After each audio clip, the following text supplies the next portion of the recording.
We know anybody can sue for anything.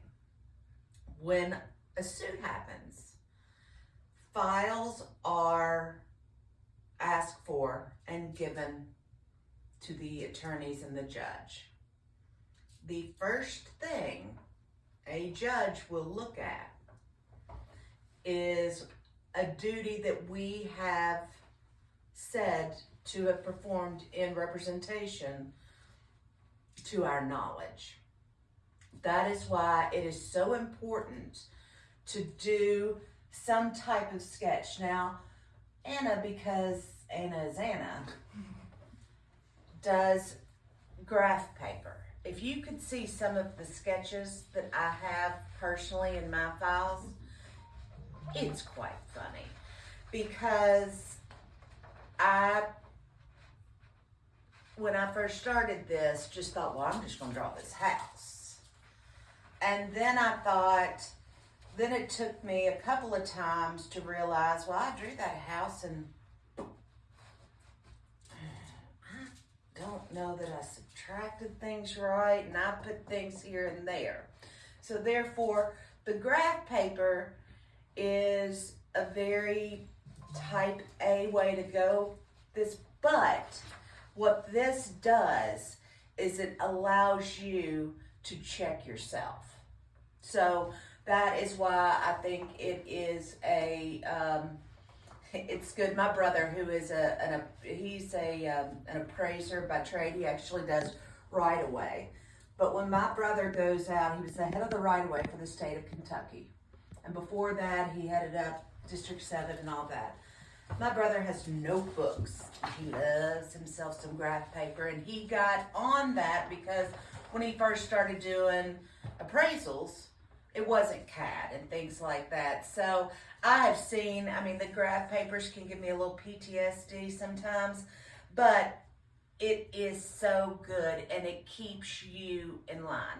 So therefore, I just wanted to give you sort of a preemptive little talk before Anna starts telling us how it's a really good practice to do when we're doing this. So Anna, I will let you take over, and I so appreciate you for. I just want to follow up. The largest, Mary C. Shelley is coming out with the largest case where a realtor had to pay out of pocket was a square footage case. Was that a listing agent or was that a buyer's agent?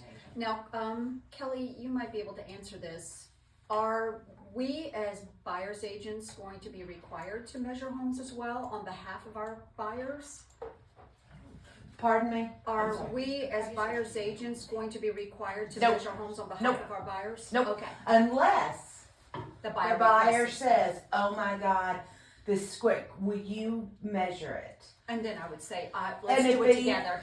And then if they do that, but a buyer gets verification of square footage virtually when the appraisal is Or done. inspector, right? Inspector too probably is going to put square footage. No. They don't I measure. had some that. Unless I've never had they're any. cash buyer and they waive everything. I think maybe you've had it because perhaps your clients have requested to make sure that, yeah. The reason for the ANSI standards is to have to have the same thing going across the board, to have consistency with measurements, so everybody's on the same page. And one person isn't measuring this way, another person's measuring that way. It's kind of like when you go to the hardware store and you have these screws at home that you have to put into a project, but you're missing the bolts. You can go to the hardware store and ANSI standards applies to everything, from the bolts you buy at the hardware store to the way your cars are built to everything. A fine example is my husband. He used to be a sales rep for the wide format printing industry, and he sold hardware. He sold the kinds of printers that put out large prints, billboards, things like that back in the day. And he worked with a Chinese company called Flora. Now, they didn't, at that time, they did not have ANSI standards that they used. So whenever he sold a machine, if that machine went down and he sent out his techs to work on those machines, you could have two machines, same model, same brand, same everything, but the yellow wire goes to one function in one machine and it goes to a completely different function in another machine because they did not use certain standards. So that's the purpose of ANSI standards, is to have everybody consistent across the board, probably across the country, the whole country is most likely. And I'm kind of talking out the side of my face, but I would assume that most boards of realtors are going to be adopting this at some point or another.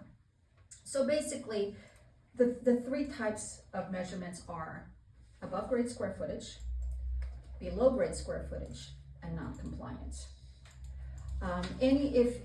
If any bit of a basement, or even sometimes even houses that are just a ranch style, but if any part of that ranch style, there's buildup in the back, it's considered all below grade square footage, just so you know.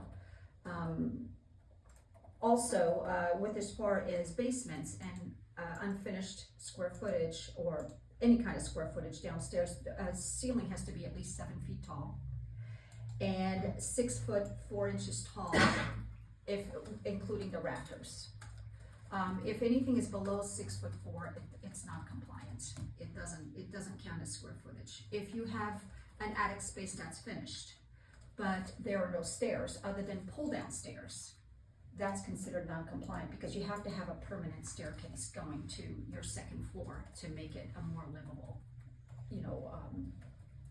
area of the house. And that, and just to clarify too, so if they have a garage and they have finished above the garage and it's not connected to the house, That is non-compliant. that's not compliant. Actually, it counts as square footage, but it has to be listed separately, because you have to have an actual hallway or staircase leading directly from the finished house, from the inside, for it to count.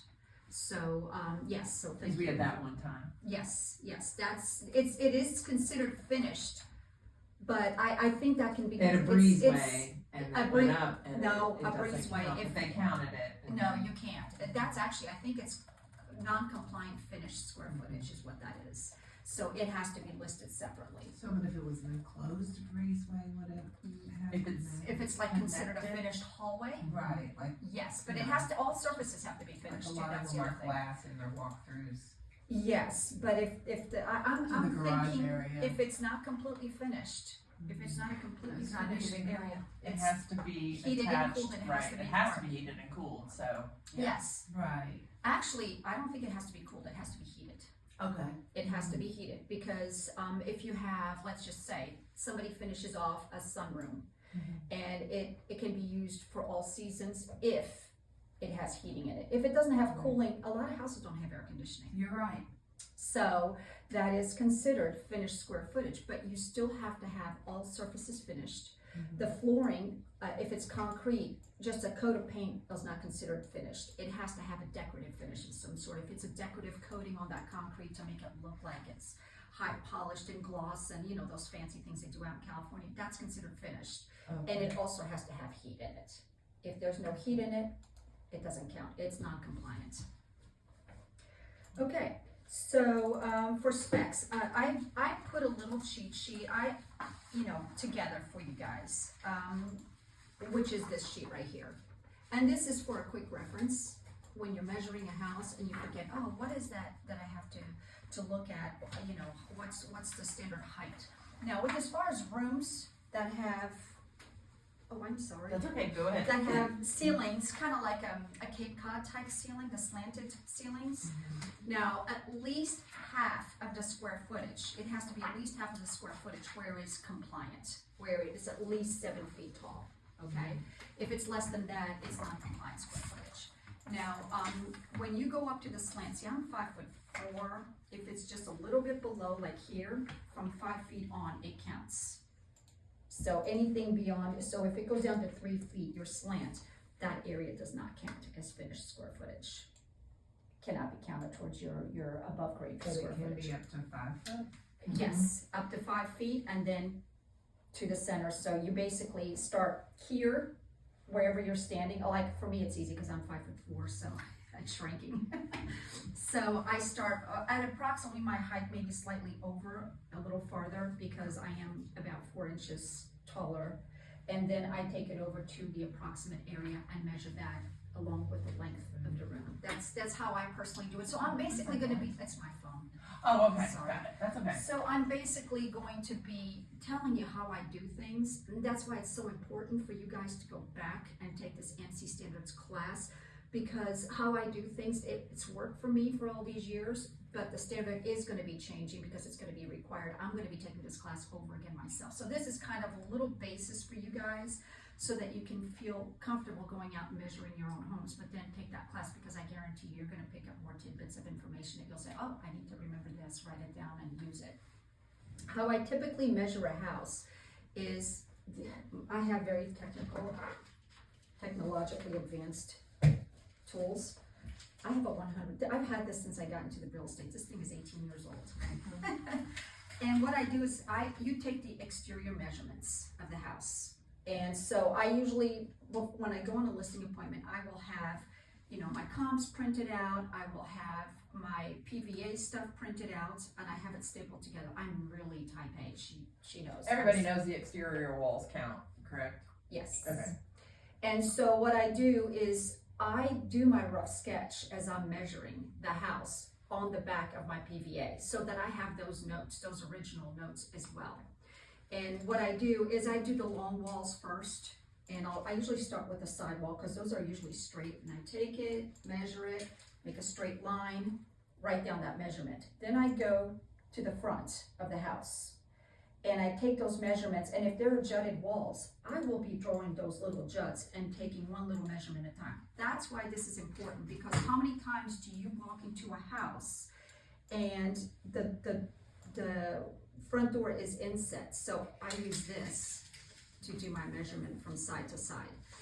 And I am labeling, not only am I doing the lines, but I'm labeling the distance from point A to point B at every turn that I take. And so I do that all around, and I also label the front of the house, the back of the house, and the garage, because the garage does not count towards finished square footage, ever, unless somebody has put a permanent door there and has finished all surfaces, and they're using it as living space, which I have seen as well. I've seen garage conversions, but as long as it's being used to store crap or vehicles or both, you cannot count it towards finished square footage. I got a real quick question Yeah. about that. So I had friends that built a pool like beside of their garage, put in one of the fancy glass doors. They've got it all finished, bar area, furniture and everything, but that door raises up and it's like part of the outside. What would you consider that? Well, what are the walls? Are the walls finished? Yes. The ceiling finished? Yes. The floor finished? Well, it's the concrete, but they've got a sealer on it. Like a Does it roofing have seal. heating and air or heating in there? Yes. It does. It depends on what the sealant is. If it's just a like plain sealed, I'm not sure. That's something that an appraiser would have to determine. But if it's like a nicely finished epoxy or something That's like what it's that, epoxy. Yeah. okay, it should count. And I was just wondering, because that garage door raises up. They brought the all glass garage Yeah. door, but that raises up and it makes it like an outdoor And if it's living heated, space. and if it's too. heated, it should count. Oh, it's air conditioned. I'm sure it's probably heated too, because they use it. I mean, they've got furniture. Yeah, if it's air and- conditioned, I don't think it would count. right, It would but if have it's to be heated, it would. Okay. Yeah, because I was they just have to be wondering able to because use of it the year round, because, without air conditioning, I mean, gosh, I didn't have air conditioning until I got married. So, in those houses. Does it have to be permanent? Or, can they have a unit No, in there? It has to be. Like a separate unit Like that's. the. No, they They can can have a have, separate. that's what they Yes. have, yeah. They can have a separate unit, but not You're something talking that, like that- a- Yeah, like they have in Japan and. Or like they have in a hotel room or something. yeah, but it can't be something that you're wheeling in and out. Oh, no. Yeah. Yeah. So, yeah. You I just should- had that thought because of the What do door. they call But then I think about they have those doors that open completely up Yeah. now that. Oh, no, like accordion doors. Yeah, Almost. Yeah, but they yeah. have the garage door, but they bought it glass. Usually up. Yeah, no, that's fine. I mean, it's Yeah. still, Yeah. it's decorative. Okay. Use them in- And so, when I go through my measurements, I divide everything into boxes. You can look at the picture that I did. You each have a copy of this. And this isn't perfect, it's good enough for me. But the reason I put it on graph paper is because that way I can close my boxes. And I can then start breaking things down. Like, for example, this room right here, what I do is I measure out the whole thing, and I break it into separate boxes, and I do my math all around. And then I measure the garage and I take the square footage of that and subtract from my finished square footage. That's how I work it, as a negative space. You also have to subtract staircases and two-story rooms. If you're dealing with a two-story foyer, two-story family room, you can only count that square footage once, and that's for the main floor. What you do then is you go in and you measure those rooms on the interior, and you have to add, because you count exterior walls, for, let's just say, if you have a brick house, brick and stone count is the same, you add 9 inches, which is, I think that's also in here, if it's not, I'll make a copy of this for you. You add 9 inches to, you know, that particular wall that goes to the exterior. If it's vinyl, you add 6 inches to the square footage. And so, What if it's stucco? Is that vinyl? Is it I- 6? I think it's 6. it's 6 inches for vinyl. It's stucco. I think It's that stucco. you- If I they think didn't, so. see, that's the thing, they didn't talk about it in my last class, and nobody brought it up, because at this point, I think we were all glazed. Yeah. But that's a question to ask. And also for basements, when you're removing, you know, unfinished spaces, and make sure, here's the thing, it's very common with a lot of old homes, is that, especially the old ramblers, just the standard rectangular ranch style home, it's not uncommon to have a closet in there with a furnace and the floor's unfinished. It's an unfinished space with a furnace in it. You have to measure out that space and take it out of your finished square footage. You cannot include that. Same thing with basements that are finished. There's usually, you know, a storage room that's unfinished. Usually the basement is the same footprint as the upstairs, so you can take the upstairs measurement, but then you have to go in and remove that square footage that's unfinished. And you can Because count of it. the flooring, or just because the. No, It'd be I'm, drywalled in, right? no, I'm in the Around the basement furnace. now. I'm in the basement. Right, If in the there's an front. area that's a storage room Right. and there's no drywall, it's just studs Okay, and people are just putting all their crap in there and it's an unfinished Like my space. basement. You have to remove that, but you count it towards unfinished square footage. Everything has to be separated, and I'm just shocked that, you know, they weren't separating the above grade and the below grade at one point. I think Elbar has gone back to Bluegrass Bluegrass Realtors. Realtors. They've gone back to separating square footage, haven't they? Yes, they had to, because there's a difference between above grade and below grade square footage. The finishes aren't the same. There are no windows downstairs for the most part, or not as many as there are on the main floor. So that's. Do you measure do you take the staircase measurement and take it to the second floor? Is that what you do? What I do is, let's just say there's this whole wall right here is part of the staircase going upstairs. Oh, and staircases going into a basement, regardless of finish, always count towards your finished square footage, including the space below the stairs. That counts towards your finished. It's I don't know why, it's weird, but I've never heard that. yeah, it's in It's in the standard. it's in the I need standard. to get up. I need to read the standard again. So, here. Better. I got it. I got Oh, you one. got- oh, I'm you going did, to. okay. It's my homework So, tonight. yeah, so that counts towards your finished square feet, and I'll be honest with you, I wasn't doing that. I was gonna say, because I have a lot of people that completely do that. forgot until I started preparing for this, and I'm going, oh crap, I haven't added the staircases going into basements because they weren't unfinished, both the staircase and the basement, so now I kind Even of, if it's just wooden stairs with a. regardless of finish. Yes, that's, I did not. And regardless of finish underneath them too. Uh-huh, and that space counts below. Also, unless they've changed the standard somehow, because this has been several years, unless they've changed the standard, that's I what think it the was at last the time. was 2021. And that's in your spec sheet, that little cheat sheet that I put together for you. And I'm trying to think. So like if it's a story and a half, right? You, measure the staircase, but not the rest of it. Again, you just measure the rooms upstairs. No, what I do is I make it a little bit simpler. I Okay. measure the staircase and remove it from the second floor square footage, which should be the same as your first floor. And then I go in and remove the foyer and the family room. I'm going by my house, because my house is a story and a half, and I have a 2-story foyer and a 2-story family room. Right. So what I do is I just remove the staircase from the second floor. So I have my my measurements that I took around when I measured the house all the way around, on the exterior. So I take that square footage, I remove the garage. And actually, I'm sorry, I removed the garage from the first floor. And then for the second floor, I take that same square footage and I add the garage because that space is finished on the second floor. So I add the garage to the second floor because that room goes, and it's all standard ceilings. Right. And then I remove the staircase from the second floor, the foyer, and the family room. Does that make sense? So that's what I do. I measure the inside, those rooms, and I vary them. projections, Yes, okay. that's your negative space. Those are your negatives. Okay. And I put all those That little. helps, because I've had trouble with that, you know, the whole, okay, you've got, you know, sometimes you have a walkway through too. You have a walkway from one side to another. I on a do, story and a half, and I do. So you have to count that walkway too, right? 'Cause that's finished square footage. Yes, you do. You do have to So add it. You add that to the second floor. But that's what I do. What I do And is that's I why go. I've been calling somebody and going, "Did you measure this house for me?" You know what I do is I measure that family room that I'm going to be removing from the second floor, and I measure it up to where that stairway, where that hallway begins, and I do an approximate measurement where I'm going to remove that space because that's going to be part of the second floor. Does that make sense?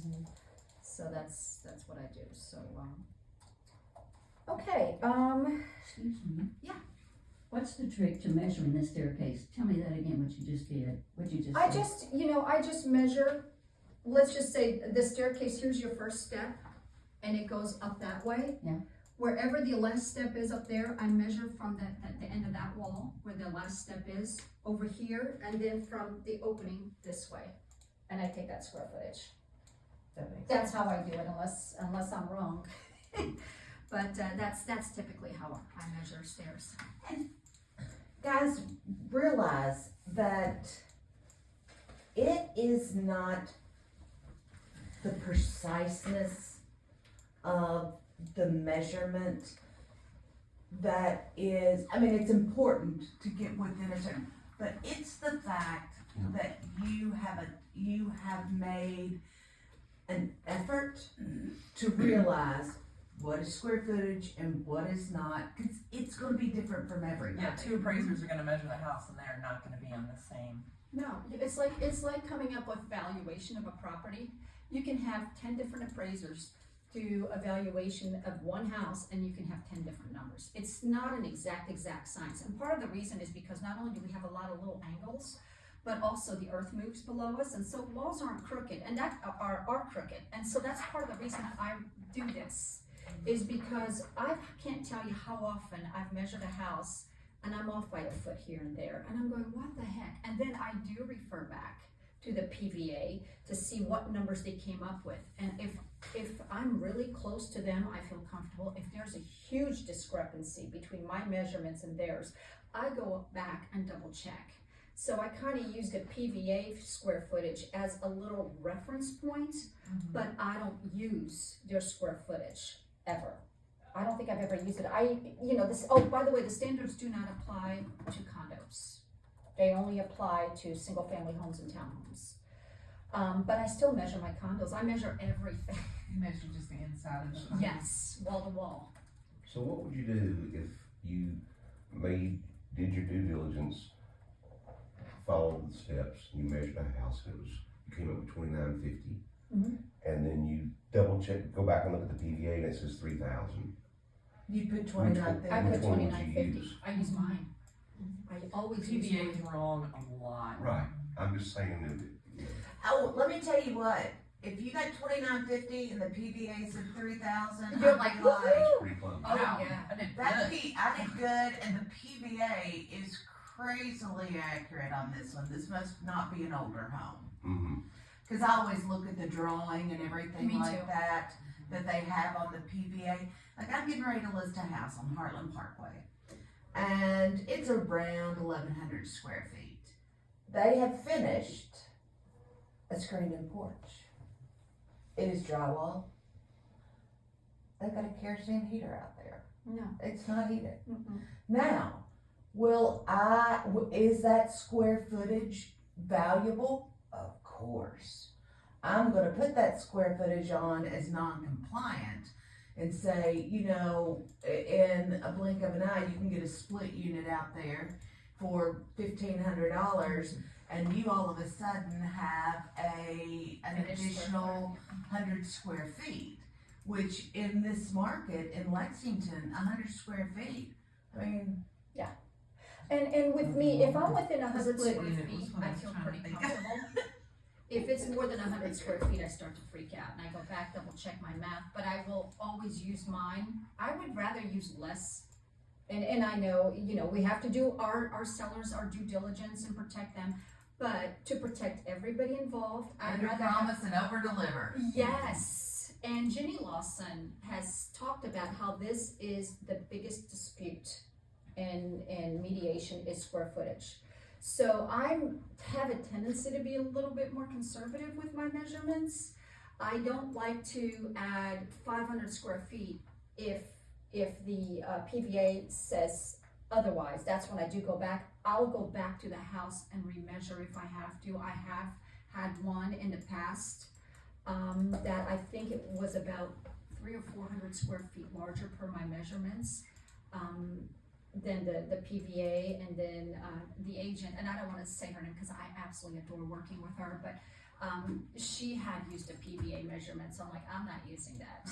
You know, I can't use that. But Jenny Lawson mentioned that as long as you have notation that you've done your due diligence and that's you've the name measured, of the game. that's all you need to do. You could have mathematical errors in there, and you're not going to be held liable. It's just that you're a crappy mathematician, but aside from that, you know, you're not really, I mean, I would feel responsible, but they're not really going to punish you because your numbers weren't right. But as long as you do your due diligence, that's the thing. Now, a few things that are really important are windows. The types of windows that count towards square footage and the type of windows that don't. There are bow windows and bay windows. Do you guys know the difference between them? A bow window does not go to the floor, a bay window does. A bay window, if it goes to the floor and to the ceiling, counts as extra square footage. And you have to count that. If it's a bow window that just sticks out, does not go to the floor and the ceiling, it does not count towards your square footage, so just take a straight measurement across. So it counts though if it goes straight to the floor Right. from the outside? Yeah, and I think it has Not to from the inside, cause what if it had, like, the window bench is counting? Oh, Yeah, yeah, that's what you're oh, talking- yeah. that's what Same you're thing talking with about, okay. fireplace hearths. Yeah. Hearths. I'm making my own language up.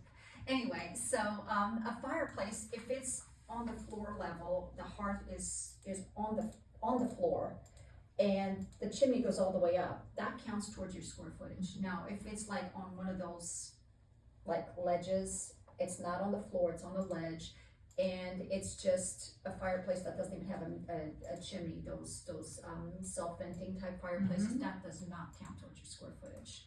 If the chimney outside does not hit the ground, does not count towards your square footage. So that's another thing to think about. So where do you put your hallway? Do you just leave it in the square foot, or do you put it in the non-compliant? No, it's not compliance. It's That's what I thought, but I was Yeah. like, I'm just thinking about it. No, it's compliant. Now, if you're I mean, measuring, I've laid in the hallway before. Haven't you laid in your hallway before? When I was younger. Stomach Yeah, bug you're trying to right. make Yeah, it you some can more sit out complicated. and just fall down the hallway. I did it last week. Now, when you're measuring basements, again, be very careful with making sure, when you're measuring the unfinished in the basement, your finished floor goes up to the unfinished. It counts from where it meets the unfinished section. So make sure to remove those little unfinished areas. I usually just measure from the Yeah. dry wall that's on the inside of the unfinished space, and I remove those. And keep a running list of the unfinished spaces, because you need to report that on your listing. Yeah, so all that's really important. Let me see. I can't really think of too much more, but, you know, rooms above garages, the bonus rooms, they all count. Just make sure that if they have slanted ceilings, that you count from about 5 feet, where the ceiling slants over and back. Again, at least half of that square footage has to be compliant. for it to count at towards your finished square But footage. not if it doesn't have stairs going to the inside. Correct, If it's stairs coming into the garage, it doesn't, Correct. it counts as the, correct, that's correct. you would put that as the non-compliant. Yes, yes, and I'm gonna make a copy, I have all sorts of, And when measuring from the outside, this is something we also saw, you know, the homes that have like those big corner structure things on, you know, Yes. like those cornerstones. Uh-huh, I mean, bump some of outs. them come out Yes. that far. You can't measure all the way to that. You have to- measure to for the end of the- inside Yeah, to the brick, wall. not the outside bump out. Yeah. Yeah. You see that a lot in stucco. Yeah, you do. log homes are another fine example. They're a nightmare. Mm-hmm. Yeah. Because you've got probably 8-10 inches there. probably. Yeah. And I'm not sure that if you're measuring, I guess you'd have to go outside and measure the width of the log along with, I think, gypsum is about 1/2 inch, and then your, stud is about 3.5 inches. So, oh no, your gypsum is about 1/2 inch, or drywall 1/2 inch, yeah. So you'd have to measure that and try to figure out, you know, how Gotta love a ranch house. Oh, The rectangle ones a are my colonial two-story, you can't beat it on a basement. Boom, boom, boom. Another thing, guys, how often have you gone to measure one of those raised ranches where they call split foyers? That's the other thing. Sometimes you see a portion sticking out this way from you walk into the front door, and Right. above it there's a portion that sticks out. Try to estimate about how much farther that bump out is. And then that, you know, upstairs, then you'll be able to add that extra. If it's like 1.5 feet, add 1.5 feet to the upstairs for Like those. my home that I live in is a 2-story on the front. But it's a Cape Cod in the back, sort of like it's got a huge wow. slant. So I have a bunch of walk-in attic space upstairs in my house. You can walk out and it's the slope. And you know, you take that off, and then in the front, it looks like the 2-story. It's like Well, mine is a nightmare. I would but I've got an overhang Yeah. from my brick.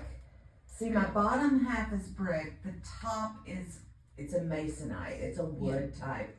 So the top, I've got about an 8-inch lip that comes out, and so it's real funny. So if you looked Mine's at my the same house way. front, face on, you'd be like, oh, I'd measure it like a 2-story.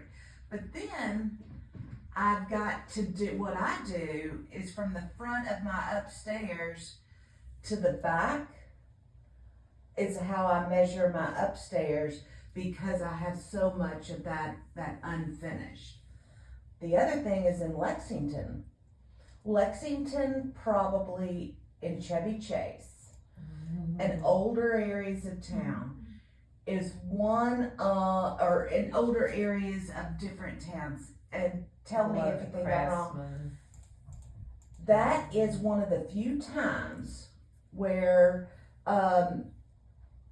like unusable square footage, knee walls over, will be counted when they won't be counted as square footage, but the, non-conforming will be valued very close to the conforming because of the area that you're in. That area is crazy.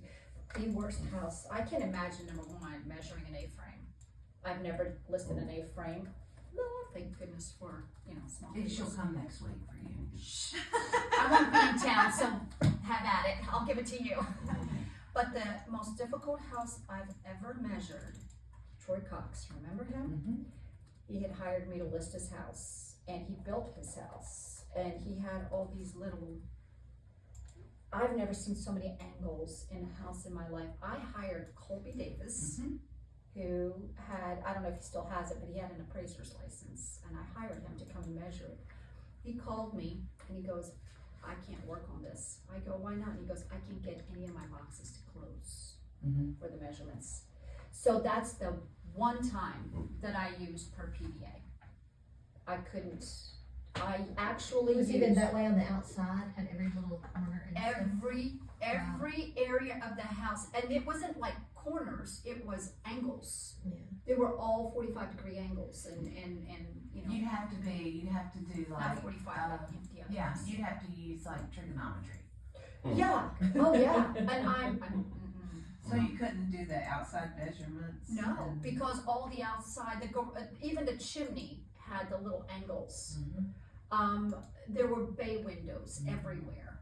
There were, I mean, everything was at an angle. There were very few straight lines in terms of like straight measurement. Right. Everything was little angles, and it was maddening. So, and I looked at the PVA drawing.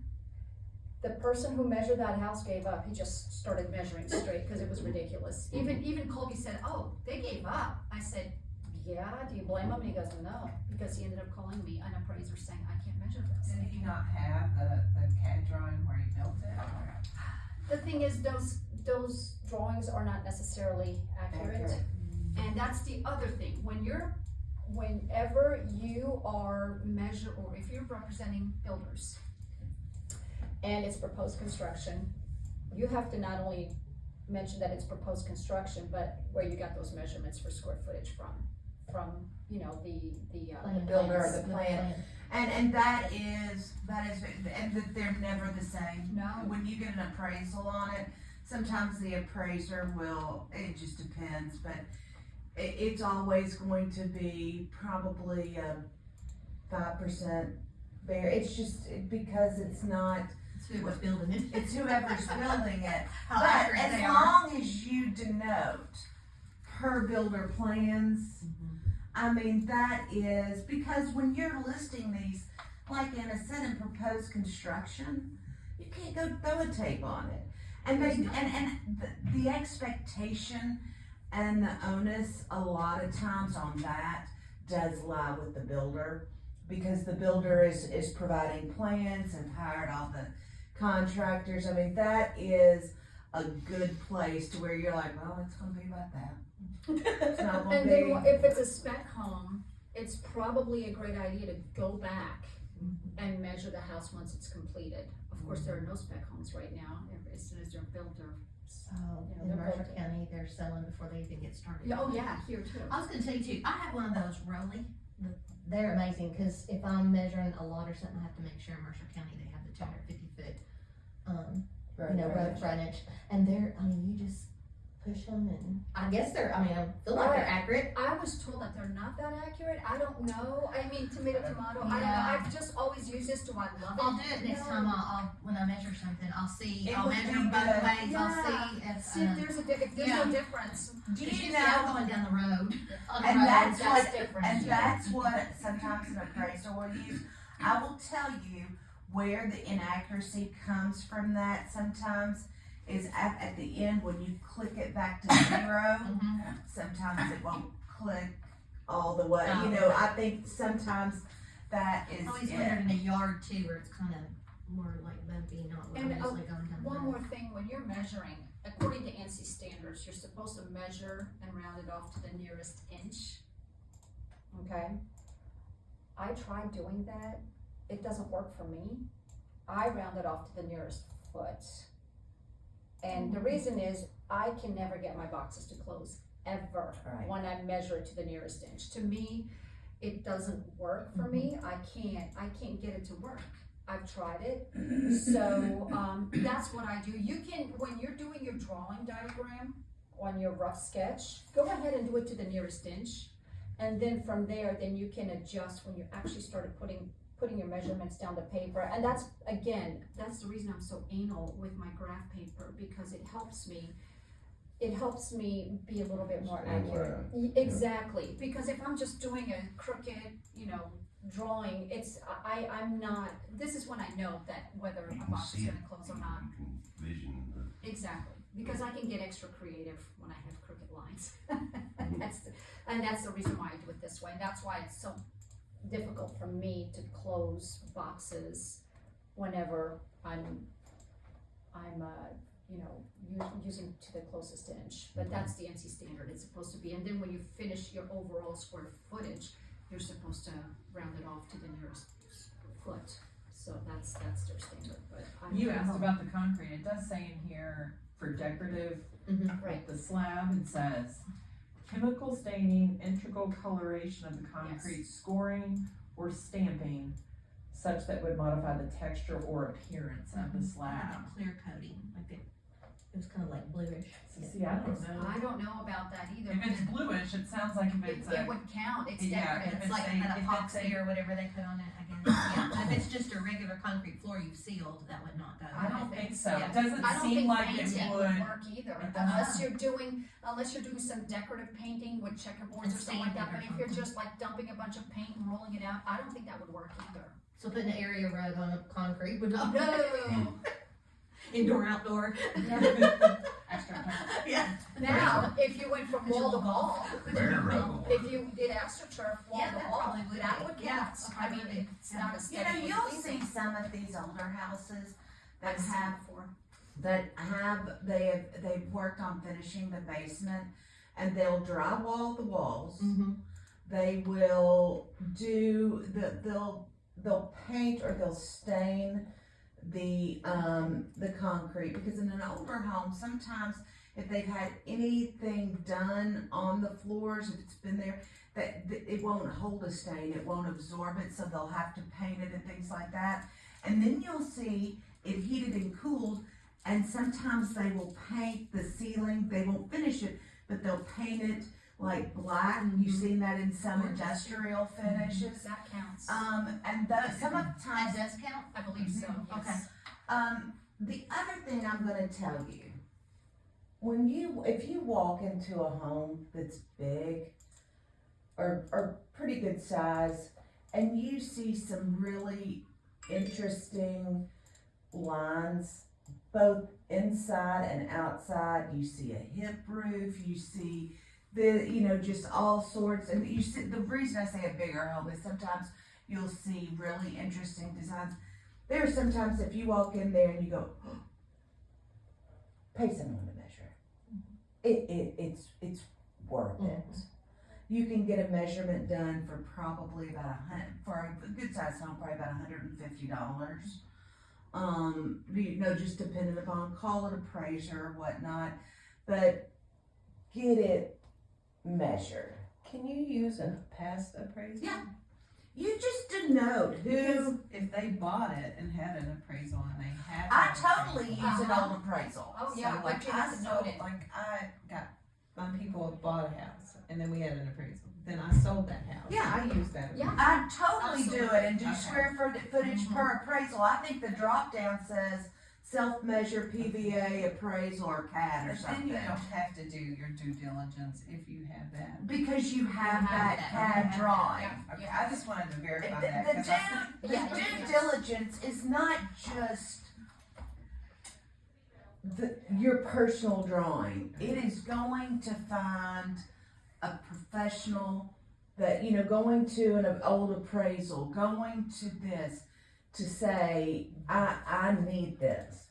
I use that all the time. It's one of That's those good. things, it's your due diligence going the extra mile. Yeah. It's going the extra mile. I always ask them. if they Because have you an know appraisal. how, and let me tell you why, because you know how to go the extra mile, because that's the way in getting your real estate license. Our professionalism has that. Now, that is what we're supposed to do. I mean, that's the extra mile. That's what the public, it is not the public's responsibility unless they ask their agent. The public, I mean, we represent them. They're supposed, they regard us as professionals and knowing that this is what we do. And I've got just it's sort of about measurement, but there's a bill going on. Those of you all that sell in areas that don't have planning and zoning.